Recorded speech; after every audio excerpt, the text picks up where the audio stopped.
ब्रह्मा जी के द्वारा, ब्रह्मा जी किसके द्वारा? नारायण के द्वारा। और नारायण के द्वारा तो सनातन, नारायण ने तो इस धर्म की स्थापना की है। अब इतना होने के पश्चात भी आप में नहीं, हम तो अलग है, तो फिर आप झूठ बोल रहे हैं भाई, जो आप अलग नहीं। तो छोटे छोटे जो बालक उत्पन्न हुए उनसे कहा कि आप जाकर के अपना राज्य करो, आप लोगों को राजा नहीं बनाया जाएगा। अब पुनः जब मंथन किया गया तो साक्षात नारायण चतुर्भुज स्वरूप में वहां पर राजा बनकर के वेद के द्वारा प्रकट हो गए। और यही राजा कहलाए प्रभु भगवान।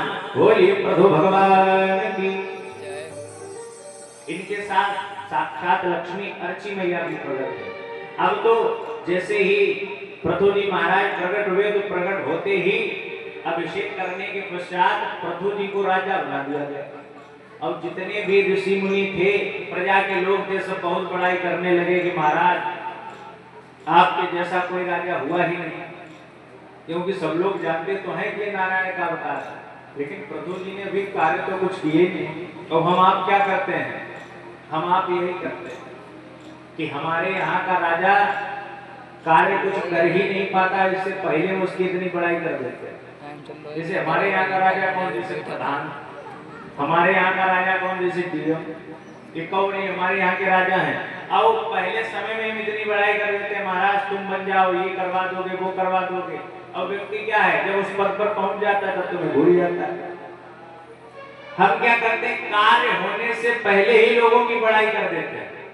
अगर कार्य होने के बाद बड़ाई करते तो कार्य हो सकता है कि हो जाता है। उन्हें तो पता ही है कि तुम सब हमारे नाम की माला जप रहे हो, काम करके दे या ना दे, वोट तो तुम हम ही को दोगे। आज वही हाल यहाँ की प्रजा कर रही। पृथु जी को पहले ही राजा बना करके गुणगान गाने लगी। पृथु जी ने कहा नहीं, हमें पहले कोई कार्य करने का मौका दिया। तो लोगों ने कहा महाराज आपके जो पिता थे वो तो महान नास्तिक बेन थे, अब उनके कारण पृथ्वी से अन्न धन तो कुछ निकल ही नहीं रहा। पृथ्वी ने अन्न देना बंद कर दिया।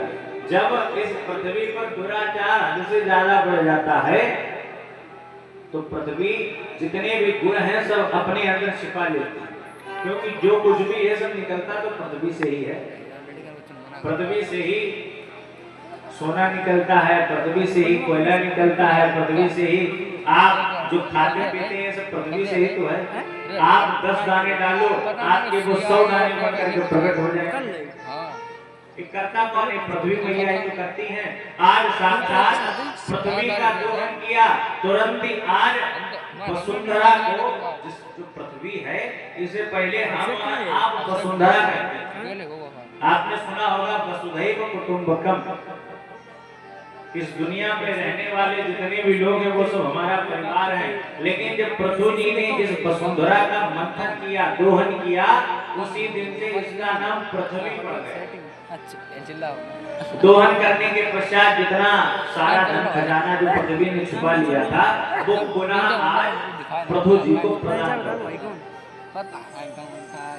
करने के पश्चात इधर पृथु महाराज अपने राज्य वालों को बैठ करके दिव्योपदेश देते कि किस प्रकार से एक राजा का कर्तव्य है अपनी प्रजा की सुरक्षा करना। क्योंकि जो राजा अपने प्रजा का पालन नहीं कर सकता वो राजा राज्य करने योग्य नहीं। पता चले तुम्हारे राज्य में भूखमरी पड़ी है, तुम आराम से बढ़िया खा पी रहे हो, तो ऐसा राजा किसी काम का।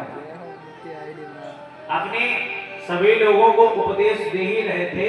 इसी के मध्य चारों भाई सनत, सनंदन, सनातन, सनत कुमार। जैसे सनत कुमार आए तो पृथु जी ने दिव्य स्थान सनत कुमार को प्रदान किया। प्रदान करने के पश्चात आज चारों भाइयों ने मिलकर के पृथु जी को दिव्योपदेश दिया। ये उपदेश जो कोई भी अपने जीवन में धारण करता है, समझ लो उसका कल्याण हो जाता है। अब बड़ा ध्यान से सुनो कि कौन सा उपदेश आज चारों भाइयों ने मिलकर के पृथु को दिया। उपदेश पता है क्या दिया? चारों भाइयों ने कहा महाराज हमारे जीवन में 2 चीजें होती है, होती आत्म, दूसरी होती है अनात्म। आत्म का मतलब जो चीजें हमारे लिए सही, जिन चीजों के कारण हमारा राज्य हो सकता है ज्यादा से ज्यादा तरक्की करे, लेकिन ऐसे कार्यों को करने में अड़चनें बहुत आती हैं, बड़ी आलोचनाओं का आपको सहारा करना पड़ेगा, तब जाकर के ये कार्य कर पाओगे। बिना आलोचना किए हुए बताओ ये कार्य हो पाएगा? और अनात्म वस्तुएं क्या है, जो चीजें हमें नहीं करनी चाहिए। जिस प्रकार से एक राजा को अपनी प्रजा का ख्याल रखना चाहिए, लेकिन राजा प्रजा का ख्याल नहीं रखता। बोले महाराज, व्यक्ति मोह माया में ज्यादा फंसा हुआ, मन में ये विचार करता है कि ये लोग जो हैं आखिर भगवान को क्यों मानते हैं। आस्तिक और नास्तिक दो प्रकार के भक्त होते हैं। आस्तिक कौन होता है? जो भगवान की भजन पूजा पाठ करे। और नास्तिक कौन होता है? नास्तिक भी कई प्रकार के होते हैं। एक नास्तिक पता कौन होते हैं? जो बिल्कुल भगवान को नहीं मानते, उनका तो मान लो, लेकिन दूसरे नास्तिक ऐसे होते हैं कि जो लोग भगवान को मानते वो उनको नहीं मानते। आप भगवान को मानो या न मानो एक अलग बात है, लेकिन आप उनको तो कम से कम मानो जो भगवान को मानते हैं। आजकल आपने कई जगह देखा होगा, लोग ज्यादातर उन्हीं के ऊपर ज्यादा प्रचार करते हैं जो भगवान का भजन पूजा पाठ कराता है, उसको लोग बदनाम करने में ज्यादा लगे रहते हैं। जैसे कि दो मित्र थे, एक भाई आस्तिक था जो भगवान का भजन करता था, और दूसरा था इसी प्रेम की तरह महान आस्तिक। अब आस्तिक जो था हमेशा भगवान का भजन पूजा पाठ करता था, और जहाँ कहीं पर भी सत्संग करता था वहीं पर उसका मित्र उसे टोक देता, अरे जब देखो तो तुम पाखंडी बने रहते हो, भगवान का भजन पूजा पाठ करते रहते हो, ये सब किसी काम की चीजें नहीं है। लेकिन एक की बात आस्तिक व्यक्ति ने देखा कि जो नास्तिक व्यक्ति है उसकी जेब में माला झोली पड़ी, तो व्यक्ति ने प्रश्न किया, तुम तो भाई भगवान को मानते नहीं, और जब मानते नहीं हो तो तुम इस माला झोली के क्या करोगे? तो नास्तिक व्यक्ति ने कहा कि मान लो हम भगवान को नहीं मानते, लेकिन कहीं न कहीं ऐसा ना हो कि कभी न कभी भगवान की दृष्टि हम पर पड़ जाए और भगवान हमसे दुश्मनी मानने लगे कि तुम हमारा भजन नहीं करते, तो क्या पता भगवान कुछ हमारा गलत ना करते। इसीलिए हम कभी कभी भगवान का भजन कर देते हैं। और भजन क्या है? भजन हमारे मन के ऊपर। अब जैसे कि यहाँ कथा पंडाल है, जैसे सब लोग बैठे हैं, अब आपका मन है तो जैसे कोई व्यक्ति आया तो उसे आपने अपने पास बैठा लिया, और आपका मन नहीं है तो आप बगल वाले को बार बार कहेंगे उठो यहाँ से जाओ दूसरी जगह जाकर। ये क्या है? ये मन है।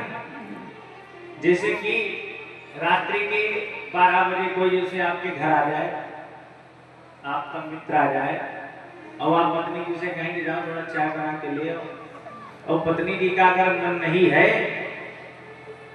तो अंदर से कहीं फ्राई पैन की आवाज आएगी, कहीं जो चीनी उसमें डाली जाएगी उसकी आवाज आएगी, कहीं चाय पत्ती की आवाज आएगी, पूरे किचन में तुम्हें आवाज सुनाई देगी, चाय नहीं बनेगी। और मान लो कि ससुराल पक्ष से कोई आ जाए, भले चाहे रात के 1 बजे आए, और पत्नी जी का मन है अगर चाय बनाने का, तो आराम से बढ़िया ट्रे में सज करके चाय नाश्ता सब आ जाएगा। ये काय की चीज है? ये मन की चीज है। आज दिव्योपदेश दिया कि व्यक्ति मन के द्वारा ही सब कुछ कर सकता है, लेकिन आदमी का मन क्या करता है कि बैठा तो यहाँ है लेकिन मन कहीं और है, मन कहीं रास्ते में कुछ कार्य कर रहा होगा लेकिन बैठे तो यहाँ। तो ऐसा होने से आपका कल्याण नहीं होने वाला। कल्याण तभी होगा जब अगर आप यहाँ हैं तो आपका मन भी यही होना चाहिए। आज दिव्योपदेश चारों भाइयों ने दिया, जब चलने लगे तो आज विविध प्रकार का दान चारों भाइयों को दे दिया, लेकिन चारों भाइयों ने वो बिल्कुल भी ध्यान नहीं दिया। बोले ये जितना भी धन है ये सब आप हमें दे रहे हैं, हम मानते हैं कि ये सब हमारा है, लेकिन हमारा होते हुए आज से ये आपका। इसी प्रकार से हमारा जीवन हमें मिला तो है, लेकिन हम ये भूल जाते हैं कि ये हमारा नहीं। जिस प्रकार से चारों भाइयों ने कहा कि आज से ये राज्य है तो हमारा, लेकिन हमारा समझ के इसे तुम चलाओगे, उसी प्रकार से ये शरीर है। जब हमें ये शरीर मिल जाता है तो हम विचार करते हैं ये तो सब हमारा ही है, लेकिन जब ये शरीर तुम्हारा नहीं तो इस शरीर से जुड़े जो नाते हैं, जो रिश्ते हैं, वो तुम्हारे पैसे हैं। गाना सुना है ना, जिंदगी एक किराए का घर है। अरे जिंदगी किराए का घर है तो किराए के साथ जो जुड़े हुए लोग हैं, ये कहां से तुम्हारे हो जाएगा। इन्हीं समस्त बातों को आज चारों भाइयों ने समझाया, दिव्योपदेश दिया। बोले महाराज, हमेशा साधु ब्राह्मणों की हमेशा सेवा करना, हमेशा भजन करना, किसी प्रकार की कोई त्रुटि न करना, इस प्रकार अपने राज्य को चलाते हैं। इसी प्रकार प्रदो जी ने बहुत समय तक अपने राज्य को पालन किया। इसके पश्चात इन्हीं के वंश